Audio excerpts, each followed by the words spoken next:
Hello everyone. So if you're using LLMChain for your GenAI applications, then this could be your question. So should I go for LLMChain or should I use from LLM function?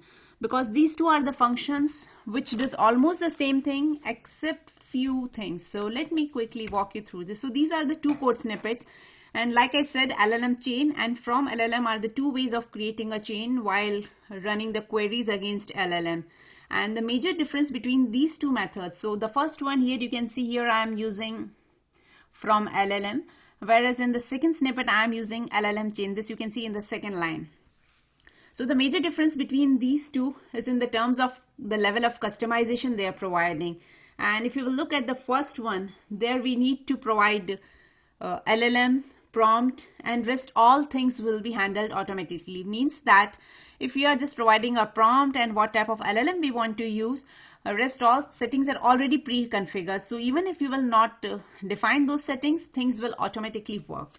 Whereas in case of LLMChain, which is the second snippet, here we need to configure every single step, whether it is our prompt, temperature, parameters like prompt, memory, even the output parser. So these are the things which you have to configure it explicitly when you are using LLMChain.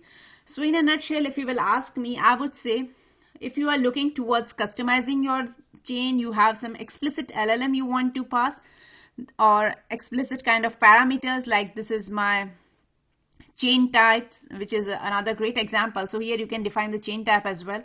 Then LLMChain would be your option. But if you are looking for just quick plug and play kind of thing and don't want lot many errors, then from LLM could be your option. But definitely you can achieve the same results using both of these.